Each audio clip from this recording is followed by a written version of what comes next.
Assalomu alaykum. Assalomu alaykum.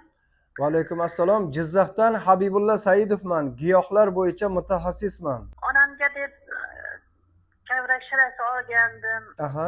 O'shanga aytmoqchi edimda. Men onam oyog'ida o'tirolmasdi. Juda foydasi bo'ldi-da. O'shanga o'zimga ham olmoqchi edi. Onangizga nima diagnoz qo'yilgan edi? Qanday holatlarda edi? Onam insult holatida umuman turolmasdi. Insult holatida o'rnidan tura olmas edilar.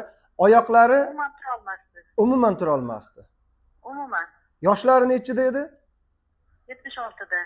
76 yoshda ekanlar. Umuman o'rinlaridan tura olmaydi va insult o'tkazgan bo'lganlar. Xo'p, hozirgi kundagi ahvollari qanday? Hozir juda ham yaxshi o'rnidan turib, unitazga o'tirishga holi yetadi. Alhamdulillah. Oldingidan. Natija qancha vaqtda bo'ldi? 6 kunda. 6 kunda o'rnidan turdilar. Doktorlar ham kelib ko'rishdi. Bu holatda qanday qilib tez tuzalib qoldilar deb hayron qolishdi o'zlari ham. Nima deb javob berdingiz? Men aytdim, mana shu narsalarni ichyapti desam, ular ishonmadi. Bu narsada bunaqa bo'lishi mumkin emas deyishdi. Siz uydan chiqmagan holatda onangizni davoladingizmi yoki qandaydir xususiy klinikaga olib bordingizmi? Yo'q, uydan chiqmagan holatda klinikaga borganimizda uyda faqat siz bergan tavsiyalar asosida o'sha ko'rak shirasi bilan nimani ichirdik. O'sha ichirgan nimadan shifo topdi. Shifo topganlar uchun ming rahmat. Barakat topinglar.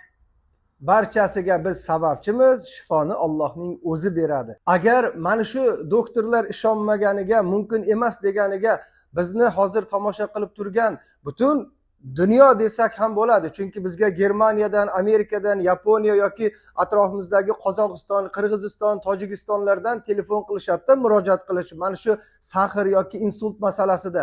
Shunday insonlarga o'zingiz xolisona tavsiya bera olasizmi? Albatta, chin ko'ngildan tavsiya beraman. Olib ichsin, ko'rsin, natijasini o'zlari guvoh bo'lsin. Davolanish uchun qandaydir klinikaga borish shart emas.